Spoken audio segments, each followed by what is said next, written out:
Good morning. Welcome to All Things Chadwick. Salutations. Well, there you have it, ladies and gentlemen. It's so nice to have my second ever collaboration where I have a guest. Many months ago, I think it was back in October maybe, I had a friend of mine on an All Things Chadwick episode with me, and we visited the park and chit-chatted a little bit. But for many months, I've had probably 5 or 6 people who've said, "Oh, I would love to come cook, or I would love to come make something." But the first ever that's actually planned it with me is, I'll let her introduce herself. Laura Mahung. Laura Mahung, a longtime friend, longtime meaning several years now. I've been good friends with her husband, and her children, some of which are students of mine, piano and otherwise. So we love the Mahungs, and we visit each other a lot, and we love food. Indeed, we do. We have lots in common, and food is certainly one of those things. Absolutely. So we share our foods and recipes with one another, and we're in each other's homes occasionally. And we have decided, well, here's this quick story. Okay. About 6 weeks ago or so, Laura brought us a jar of something, and she told us immediately, this is Chicago-style Italian giardiniera. Giardiniera. Now, I knew what that was because I see it in the market, like Marsetti's or whatever it's called. Right. Mm-hmm. And I haven't had any in years. And I thought, well, that sounds good. I'm sure everything Laura does is always delicious, so we'll try it. And a couple days went by, and we had something that we thought it would go well with. And the whole jar was gone, within a day or two. We ate it with everything, including scrambled eggs. And then we were like, how do we, with a friend, how do you say we need more of that? So I think I just kind of said, You just came out and said it. We have eaten all the giardiniera. So I insinuated that and so within a day or two, we had a couple more jars and a larger jar. And the larger jar is down to just, a couple tablespoons maybe. Uh-huh. So she said to me, why don't we do giardiniera on All Things Chadwick? So I know this video could probably be 2 hours long, and it'll take me days to upload it. So without me saying much more, let Laura tell you a little bit about giardiniera, and then we're going to go through the ingredients. Well, I grew up eating this in the Chicago area, where I grew up, of course. And with giardiniera, you put it on mostly Italian submarine sandwiches or Italian beef sandwiches, and it's usually a lot with Italian cooking. It's a condiment. It is. Mm-hmm. It is. And I noticed that when I started to become an adult and go out on my own, that there was something similar at different Latino restaurants, not just Mexican or Spanish, Guatemalan, Honduran. And I was like, oh, wait, this is very similar to what I grew up eating. Mm-hmm. It's a little bit different. So fast forward all these years, we live in this wonderful country town, and it's not readily available when you want it. You have to really search for it. And instead of buying it off the internet, I said, you know what? I'm just going to learn how to make it. So I did. And my best friend here loves it with his family. So now we're going to make it and show you how to do it. So let's take it from there. We're going to get a few things together here, and then we're going to show you what is included, and then we'll go through the steps. And hopefully you will give it a whirl, or hook up with one of us and get a little taste, so you'll think, oh, I've got to learn how to make this up. Because it's not the same from the supermarket, as are so many things. Mm-mm. So let's go for it. Sounds good to me. Here's what you're going to require for this recipe. I know, it's so exciting. I'm so excited, yes. Typically, you use serrano peppers and jalapenos, but in our wonderful small town here, we only have jalapenos available. So Yummy, yummy, yummy jalapenos. Normally you'll buy 4 serrano peppers and 4 jalapenos for this recipe. 1 large head of cauliflower. Now the recipe that I originally followed showed 2 stalks of celery, but my family really likes celery, and we're big celery fans. It gives a nice crunch, doesn't it? Mm-hmm. So I put in 5. And then typically about 1.5 carrots to 2 carrots. And so this is exactly the amount that I would normally use. Beta carotene. And then once we've got all the vegetables chopped, we'll show you how to salt them and soak them. And then we're going to make our sauce for the following day, which includes garlic, oregano, how do you say it? Oregano. Oregano. Mm-hmm. You can use avocado oil or olive oil, because I don't like the other large processed oils. It doesn't have that same, it makes it kind of slimy tasty to me. Leaves that film in your mouth. Exactly, yes. I typically use sea salt, but today we have regular salt. We have sea salt too, so we may switch that up in a minute. And then vinegar, just regular white vinegar. Mm-hmm. And we'll get to work and show you how to chop all this up. And then we're going to chop all that up, and the only other thing that you will need if you're jotting this down and you're really interested in Giardiniera is you will need a blender or an immersion blender. Yes, and that's to make the sauce that the vegetables and so we'll be using a blender. Mm-hmm. And then of course you'll need something to pack it all in. Now, if someone doesn't have jars, can you store this in like an old plastic butter container, or can you store it in plastic? Just any kind of container. And it needs to go in the fridge. Yes, it will be. We are not putting this up, as they say in Kentucky. No. This is not something that you're going to be able to put in the cabinet and keep for 2.5 years. No, this is fresh. You want to make sure it stays in the refrigerator. And this will probably keep in the fridge for what, 6 weeks? Oh, even longer, because it's kind of, with all the seasoning and the oil and everything, it just preserves it with the vinegar. Right. So it will last a while. Okay, that's good. Yes, kind of like kimchi. It can go on for a while. Kimchi. It gets better with age. I went to college with her, I think. Oh, really? Anyway, so we're going to get out the knives. We're going to get out the knives, and we're going to use this nice big old booze chopping board. On the opposite, we don't need the groove for the meat juices, because there are no juices, Laura tells me. So let's get the knives and get to chopping. We will. And one more thing in regard to the jars. You know, a lot of individuals might buy pasta sauce. Right. And I typically save those, especially the glass jars, and just rinse them out. Yeah, we never know what our Giardiniera is going to come in when we get something from Laura. So. And even the things that I send to their house, I usually will write on the plastic lid, you know, what it is, or draw a picture of what's inside. So, you know, okay, let's get started. Sounds good. You'll need a big bowl that holds about 8 cups. Yes. Once we get, you know, liquids and everything in there. You'll need a scrap bowl or your trash nearby where you can put things that you're going to take to the creatures, hopefully. You know, we have rabbits, chicken, all kind of poultry and things here that will eat the scraps. What do we want to start with? I'm going to peel carrots and you're going to start chopping celery? Yes. And I'm going to make sure that, do you like the big chunks of celery? I probably would do 1/4 inch. Okay, so then we'll cut the thicker part of the stalk in half. Mm-hmm. And that's the way in our family we typically like it too. My husband, being Chinese, likes everything very small. So the smaller the pieces, the better. It's more inviting to eat, is what I'm told. And I'm just cutting off the leaves here because I like the crunchy stalks. I know that some of you are like, Chadwick, where are your jokes and puns? I'm concentrating on peeling this carrot. Carrots are very intense. They are. So there's one. This is a very nice knife. Chadwick, when did you first decide to cook and enjoy cooking? Oh, I was very young, like probably even before I could tell a story about it, 4 or 5 years old. Ooh. And the thing that comes to mind anytime someone asks me that question is, I remember it was one Thanksgiving, we were at my grandmother's house, and I was in the kitchen with my grandmother, my mother, my aunts, and my father came in the kitchen and said, you need to go outside and play football with your cousins, with all the boys. Oh my. And I was devastated. I went outside. I was miserable and unhappy. I don't think he realized that at the time.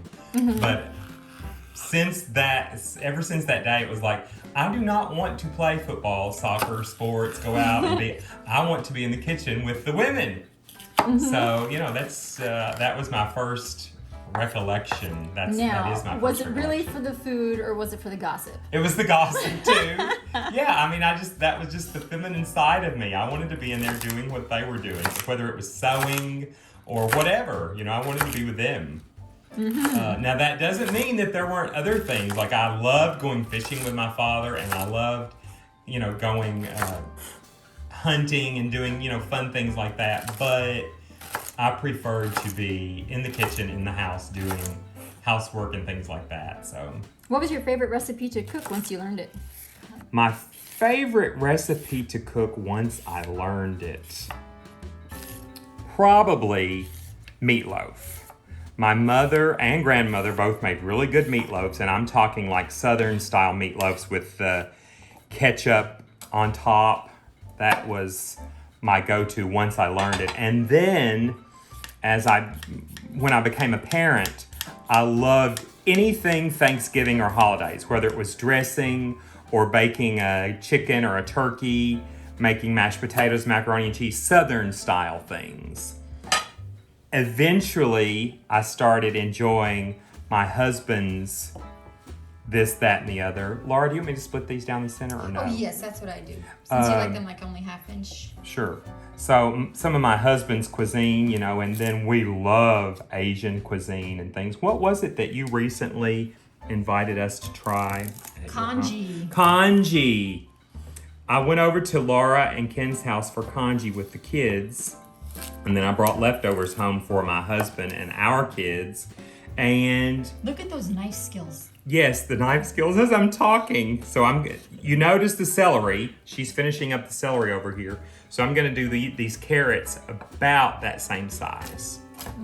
Just like this. The more uniform, the better.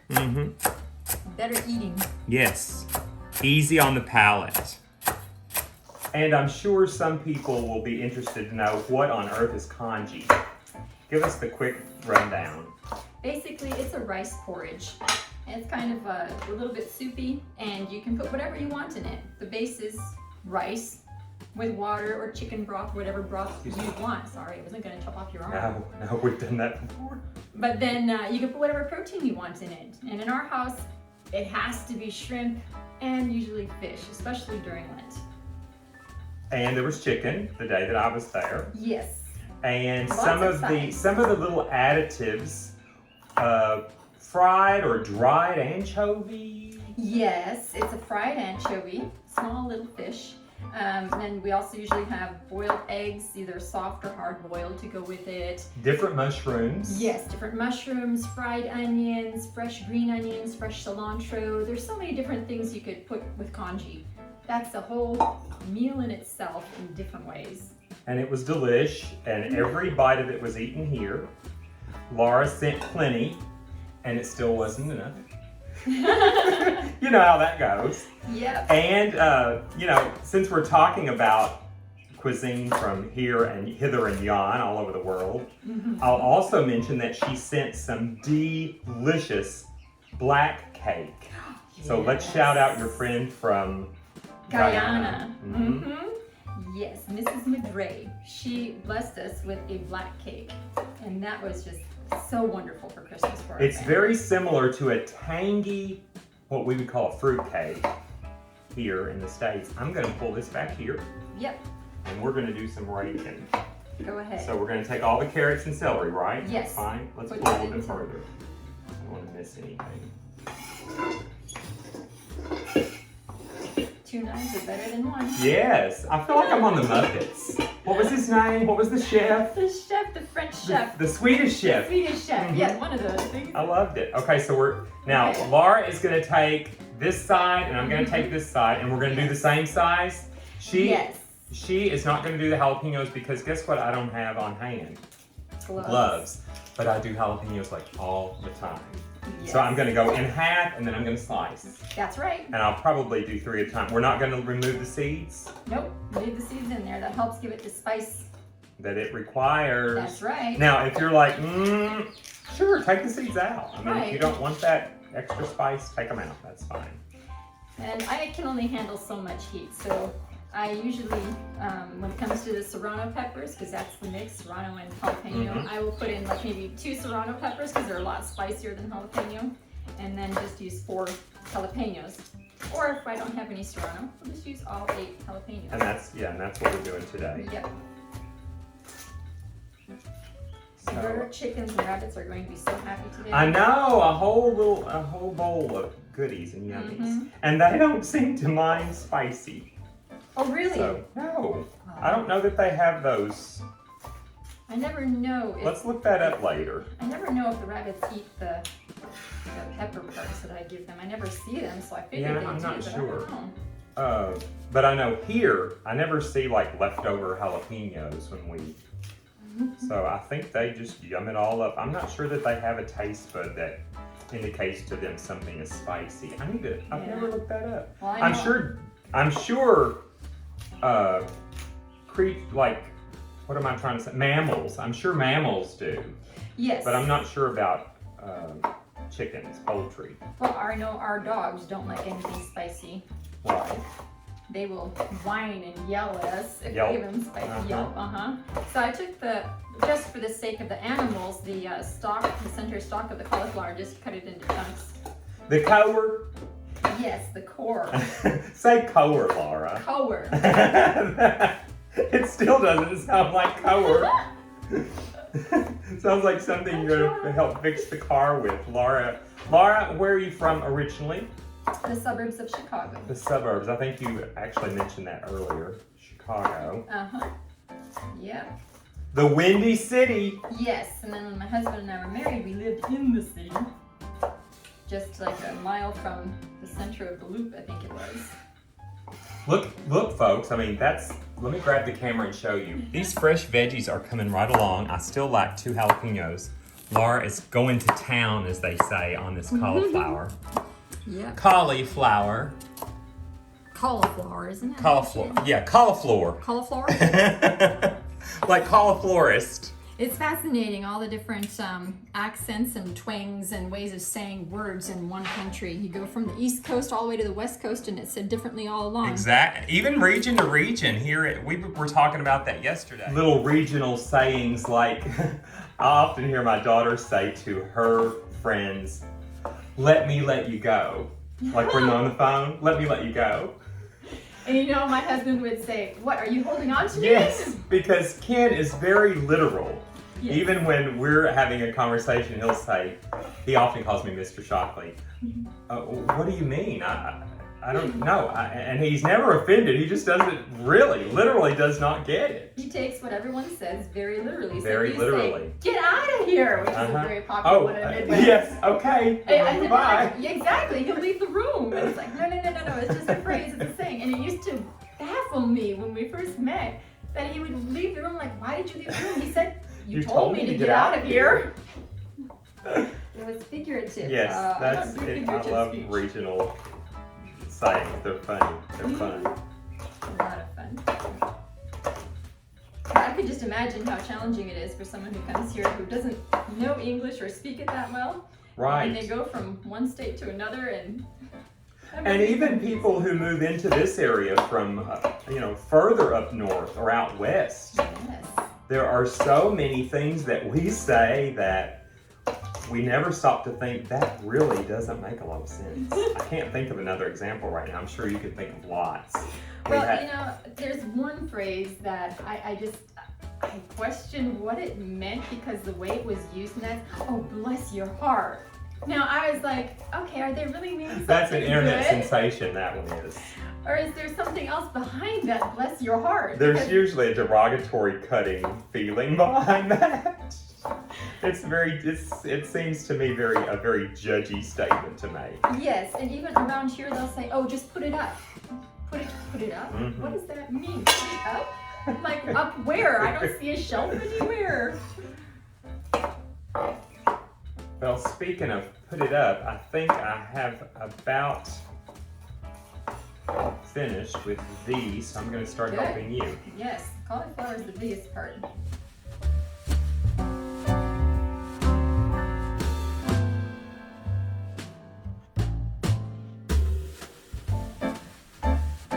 Boom, boom, boom, and there we have it. Okay, yes. And now is that everything? Mix that up a little. Let's see what's in there. Everything is in here. You have your jalapenos, your celery, your carrots. It's all in here. Now it's time to start seasoning. That's beautiful. I love it. Now we're going to take our salt, half a cup of salt, and pour it over our vegetables and mix it in.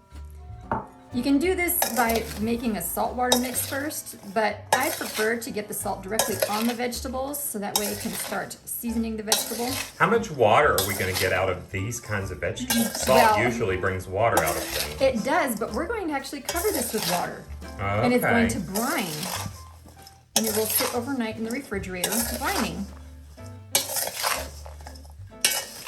We're ready to add the water. So let's go over here and do that.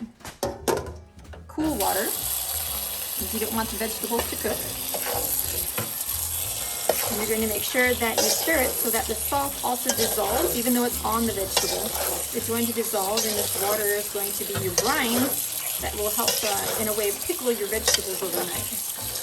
And if someone says how much water, and depending on what container you have, you're just going to cover the vegetables? Right. As you notice, I'm just flattening this out so I know that the vegetables will be covered or at least all soaking. Okay. And it's just about ready. Yep, now it's ready. That's enough water. Perfect.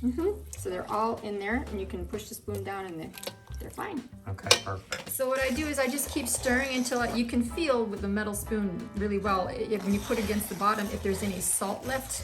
And there's no salt left that I can feel, so it's all dissolved in there, and it's ready to be covered and put in the refrigerator. Big container has gone off to the fridge, covered, and let's go. All right. Sauce. All right, so I'm gonna start breaking these apart so we can see what size. You know, garlic, it comes in all different sizes. This is not elephant garlic, which This is what we grow here. This is regular garlic. So I like the garlic flavor. I'm going to use 6 of the larger size cloves here.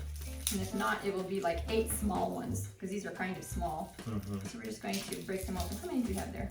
1, 2, 3, 4, 5, 6, 7 small. 8, 9. Yeah, There you go. we're garlic fans as well. So here we go, folks. We're going Garlic. to peel them and throw them in the blender.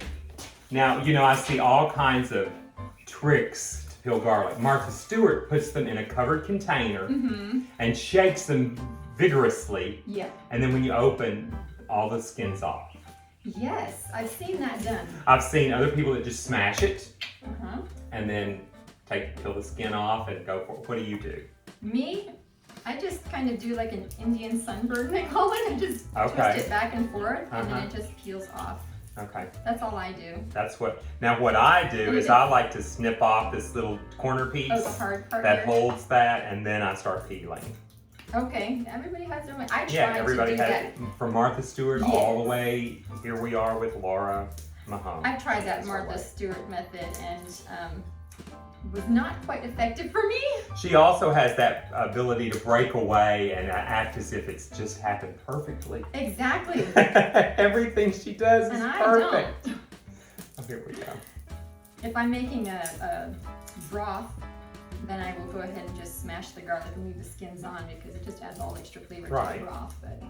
But as you can see, if you don't try what the masses say, it's easy just to peel the garlic.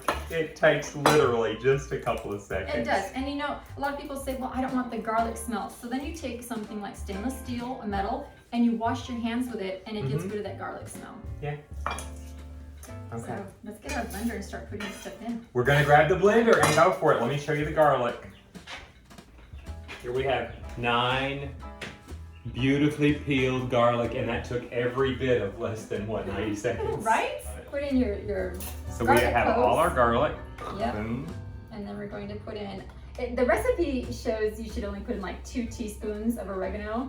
I like oregano, it gives a really nice flavor. So we're going 3 teaspoons, which is actually 1 tablespoon. Okay. In case you didn't know that. I love it. I have heard that. All right, your turn. The vinegar. Okay. You're going to go ahead and pour 1 cup of vinegar and put it in there. And then Una taza de vinagre. I don't use my Spanish enough, and some people correct me sometimes. I should kind of throw in a little bit of each. 1 cup. Yes, 1 cup. Una tacita de vinagre con orégano y 9 ajitos de ajo. Sí. Como dientes de ajo. Teeth, they call them. Oh, A tooth of I garlic. figured that's what you were saying. Yeah. Okay, there we Okay, go. now blitz that. Blitz. Blitz it. Let's look for blitz. Does it have a blitz? It has, we'll do grind. Sure, whatever. Garlic. That's all we needed? Yep, now you're going to put your 1 cup of, actually because that was a lot of vegetables, to make sure you have enough, I'd say do 1.25 cups. 1,4 cups de aceite de aguacate. 1.25 cups. And we're using avocado, and again, Laura said you could also use olive oil. Olive oil. Those are the ones that I prefer. Now, both of them will get hard in the refrigerator, so if you want I'm just gonna not measure 1/4. I'm just gonna go for a cup and 1/4. How's that? Now pour in some and start your blender on a So we're low gonna setting, drizzle, and then drizzle the rest. Yep. Well, then let's you start. want to emulsify it. Let's do this. So we're emulsifying. Oh, almost like a béarnaise or something like that.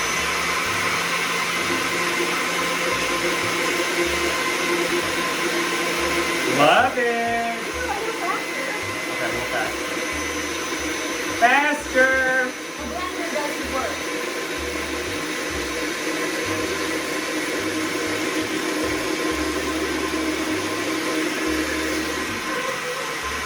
Now, as you might imagine, this would be a fabulous dressing just over a salad. Yes, indeed it would. Garlic, oregano, especially if it's with an Italian meal, or even to dip your hard-loafed bread in, your crusty Or bread. Greek meal of some Greek, kind. yes. Let's go a little bit more just to make sure.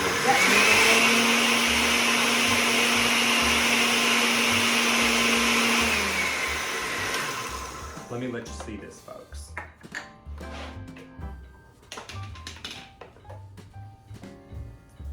Look at that. It's fabulous. It smells It looks like something out of the bottle at the market, but much more delicious and fresh. And you did not put black pepper. No. No black pepper. Now, the recipe that I had originally got shows to use red pepper flakes, but again, because my body's very sensitive to pepper, I eliminate some of that pepper. I got you. But if you want to put it in, you're welcome to. No, we're good. We're good. We don't want to change up what we've been eating from you. That's right. So this is how I make it for your family and mine. Okay. Now it's time to drain the vegetables that we already had soaking. We're doing the Martha Stewart version. All right, so these are the vegetables that we're already brining because, you know, we're like professionals here. Actually, it's as if we went to have tea for 24 hours. That's right. When we come back, Watch a few old movies, and here we are, uncovering those vegetables that have been in the fridge. and because vegetables sometimes come with the rubber bands, I save them, and that's what I use to Yeah, I think seal that's fabulous. containers. So we're going to drain this and then into a colander. So you find mesh safe colander here. And then we're going to rinse it because they require a rinsing. We'll put our bowl first. So if you thought earlier, ooh, all that salt, all that vinegar, you know, a lot of the excess is going away at this point. Yep, indeed. Our hands are clean, folks. We don't do gloves on all things Chadwick. We do. And unless you need it because of spice, of course. But Right. And right now, because it's been soaking, I'm not concerned about the spice because the salt will help save my fingers.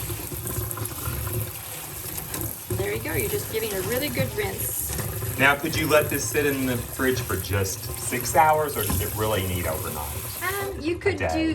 do less time, but then it doesn't have as much as that salt. It because needs that to be a osmosis. good day. 24 hours is nice. Yes. Yeah. Okay. I've experimented with that. 24 hours is best for me. Okay. Drained and rinsed. We're going back in the big bowl just so that this will be easier. It is time to pour the goodness of the sauce all over these vegetables so that we can go ahead and finish off this giardiniera. Even though it's a bit time consuming to do this chopping, and then you have the waiting time, it's a really simple thing to do. It's not complicated.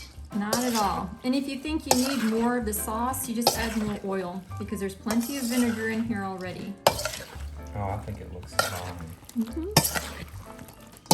And once this is all mixed, it's time to put it in the jars. I have a variety of jars. Like Laura said earlier, if you have leftover jars from spaghetti sauce or other refrigerated containers, and even plastic. That's Plastic's fine too. Yep. So here we go. I have a wide mouth funnel.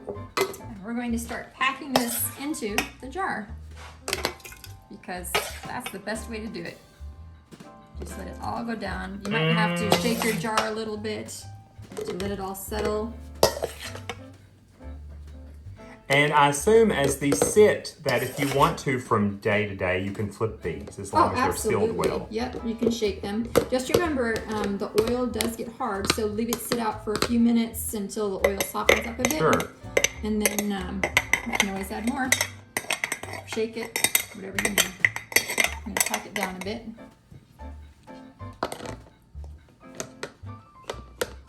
And this is how we do it. This is how we do it. You know that song, Laura? Yes, it's from the 90s, isn't it? I believe so. We're not dating ourselves here. No. No, we're not singing songs from the 70s. We're Not saying at 90s. all. See, and I just keep packing it down, and once we've got all of our jars filled that we're going to use, then you take the extra sauce that's in the bottom of the bowl and just disperse it between each of the jars. Okay, so we're not gonna top this yet, folks. We're just gonna put it to the side. Yep. Now let's go with one of your jars if you want Sounds to. good to me. We're going to use this one. This was a pasta This is a jar. fabulous jar. Tell me, Uh-huh. this was a what? Pasta. It was a pasta jar. It's a mason jar. And But it has looks the like a pasta measurements. jar from I mean, is it a current? The current. Oh, really? They still sell them Yes. with the measurements on. They I love do. it. Oh, I love it myself. They've actually gone back to that. They used to have these fancy shaped bottles and stuff, and now they're going back to this, and I'm like, oh, it's genius. And just keep going. Just keep filling. As Nemo would say, just keep swimming or just keep filling. Yeah, just keep swimming.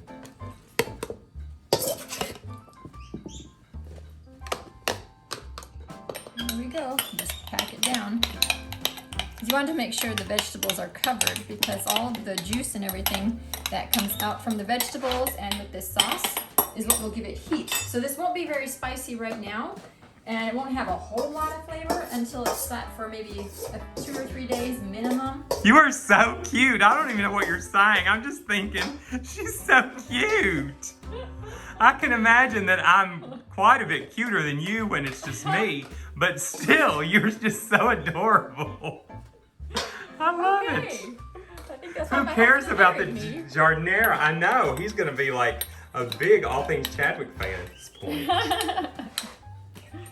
There we go. It looks so good. It is good. But again, you have to wait a few days for it to really get all Sure, those flavors. and of course, you do want to pack it because then that the juice sauce, as she calls it, yes. Yes. Seeps all the way up to cover everything. Mm-hmm.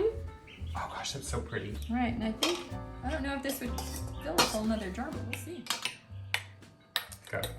Okay, so we filled our jars, and if you want to make sure all the vegetables are completely covered, then you could just add some more oil, put your lid on, and then shake the jar, and it will help it emulsify back in and make Or sure store it it's- upside down for a day. The next day, Yep. turn it right side up again. We have a small, medium, and large. Laura will be taking these to her home because I have the batch we made today, and I'll do Yes. the same thing Tomorrow. afternoon. Yep, So, we're all set.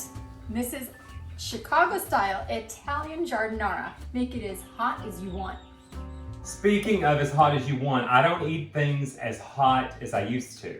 Okay. I was able to eat anything. If they had the spicy, el picante, burrito picante, un taco picante, I could take it all. Nowadays, and Laura mentioned this earlier, she puts a little too much, it's like, ugh, it just hits you in your soul. It's It like, oh, does. it's too much. Uh-huh. But so this would, I think most people, just general public would think, this is fine, this is Yes. good, this is not too much. Absolutely. So it's been wonderful. It's really taken no time. Yes, indeed. It's quite simple. The longest part is chopping up all the vegetables. And we've had tons of fun. Yes. So thank you so much for watching. If you indeed want to make something with me and you live in this area and I like you, That's the key. that's the key, then let me know. Or if you have other ideas for things that aren't necessarily, I've made several things that aren't necessarily Southern or based in this region, and this is one of those things. So, if you have other ideas for fun things, let us know. And thank you so much for joining me. I loved it. I love having you here every time you come, you and the kids, Ken, the whole gang. We love it. And thank you for watching. Please subscribe. Please click the like. And please comment down below if you choose to. And if you did not care for this video, Just skip over. Just skip. Poo poo on you. P-U-H. Isn't that Chinese? Probably is for Yes. something. Okay. Take care. We'll see you next time. Bye. Bye. Now that silliness is done, we Time for have dessert. yes, and we have last night. Some of you probably saw it on my YouTube post. Just a picture. I made sweet potato pie, and we're both fans. So here we go. Get to taste it. Mm-hmm. Are we gonna toast? Yes. Toast. Here we go. Mmm. Oh, that's a good one. You don't have a nut allergy. Nope. It's a little too late to ask. Like when they're giving you a shot at the doctor's office and they say, "Wait, are you allergic to anything?" and they're already pumping it in you. Mm-hmm. No, that doesn't work. This is delicious. I love it. Oh, I love that. You know, he told me he didn't put much sugar in it because I'm already sweet. That's what I told her. Thanks for watching. See you next time.